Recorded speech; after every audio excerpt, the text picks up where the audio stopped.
Okay, I guess I didn't hit record. Here we go.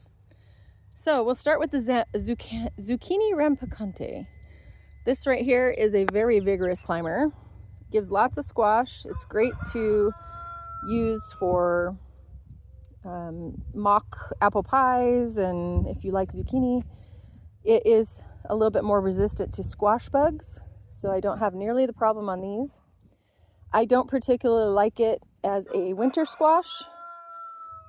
I don't like the flavor of it. I'd rather do butternut for winter squash or pumpkins. But these are fantastic for summer squash. This bed is getting transitioned right now. I'm just going to do a cover crop of oats and peas so that it can be prepared for, I think I'm going to grow something in fall. So it'll be a quick cover crop just to give it some nutrition. And these are going to seed for next year.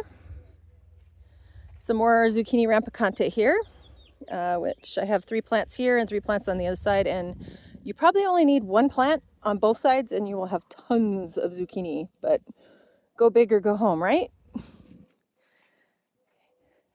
This here is a cutting bed. I have 3 cutting flower beds. So I have 1 here, and down the aisle here I have the second one in the middle there, and then at the back is the 3rd one. And these are in full bloom right now. But I'll show you the orchard first. This is the, I guess I'll call it the bunny orchard because it's close to the bunny cage. This is mulberries here. They're an old variety that they have fruit, but they just don't fruit very much. And I think it's because I prune them too much because I don't want them to get ginormous. But next year, I'm gonna let them be a shade tree for the bunnies instead of fruit for me. I have another variety in the front. And I have an apple over here. I don't know if you remember, but this apple tree broke its limb off and it was just barely put in the ground. So I coppiced it basically, and it came back great. And it's above the graft, so I know it's the good variety. And here we go. We have a persimmon here that is struggling. I found out the water wasn't working properly. It does have some fresh growth, and I do think it will pull through, but I'm sad. Hopefully. If not, I'll replace it because I want persimmon. I also have another persimmon in the food forest in the front. I have a couple pumpkins in here. I also put watermelon at the base of the trees on the tree rings. And I want it to sprawl all in here. This is going to be crazy because I want to try and do corn in here as well. This is all cover crop that's coming through on the ground. I did this for a couple years in a row. I do water twice a week for about 15 minutes just to kind of keep it alive, but it's drought resistant stuff like cowpeas and some grains and things. It's mostly for soil health so that if I do want to grow here eventually, I can. And I mow it for my compost. That's the main reason. Out here we need a lot of green material. So a lot of this is I grow so that I have a healthy, vibrant compost that will feed the rest of the garden. So I have a plumeria back there. As you know, those are salt trees. Those were here before I moved in. And not much grows against that fence. So that plumeria is supposed to be salt tolerant and it loves it back there. So it may be a whole stand of plumeria. We'll see what happens. Hollyhocks, these seed themselves. The colors change. It's lovely. They take care of themselves. Sunflowers, these are cutting sunflowers. I have them fenced off for my doggies. And these are pollenless and a good size for actually putting in arrangements. You know, sunflowers can get massive. So these are specific for cutting flowers. All right, we'll go down here. This is my fig. She's looking beautiful. My peach, it's got lots of fruit, and I'm trying to net it this year to see if I can actually keep some of the fruit because the squirrels usually get it. Yes, I have squirrels too. And I have chicken wire all the way around the perimeter of the garden. But sometimes they dig a hole under and I don't know where they get it. And, you know, the dogs, the cat, everything else, I have all the deterrents. But they'll get 1 or 2 and that's okay. I'm fine with that. Just not the whole thing. Apples, doing fantastic this year. As you can see, I've got some really big apples. I added a golden Dorset. This is an Anna.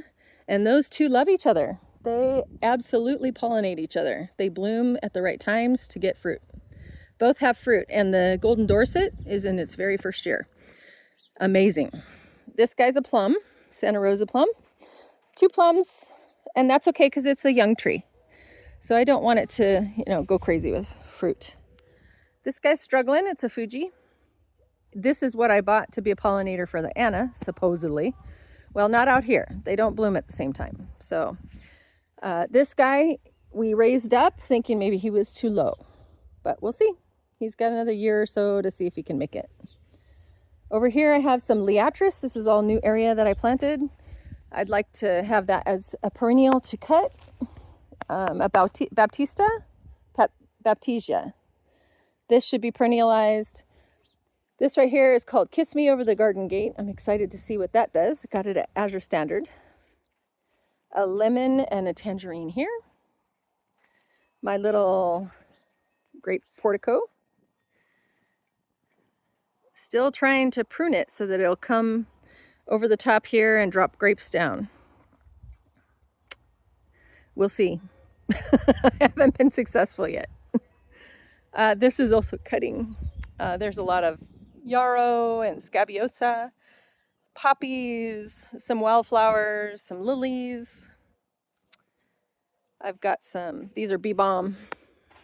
These self-propagate themselves. They go all over the place. And I have dahlias in here, believe it or not. Over here is a cutting garden. There's some beautiful echinaceas that are just coming up. They self-seed themselves. There's some mum in there that makes a good cut flower, or it's a good ground cover to keep the soil covered. There's a guara right here. This is a St. John's wort, but it's an ornamental one, not an herbal one. But I just love the variation. Look at that. You've got all 3 colors at one time. You've got a yellow bloom, a red berry, and a little blueberry. I'm hoping to have more berries for the birds. Some dahlias here that haven't come up yet. I have some more cutting mums in here that I've added this year because they grow better than dahlias outside. And I have some pumpkins, some watermelon. Yep, way too close.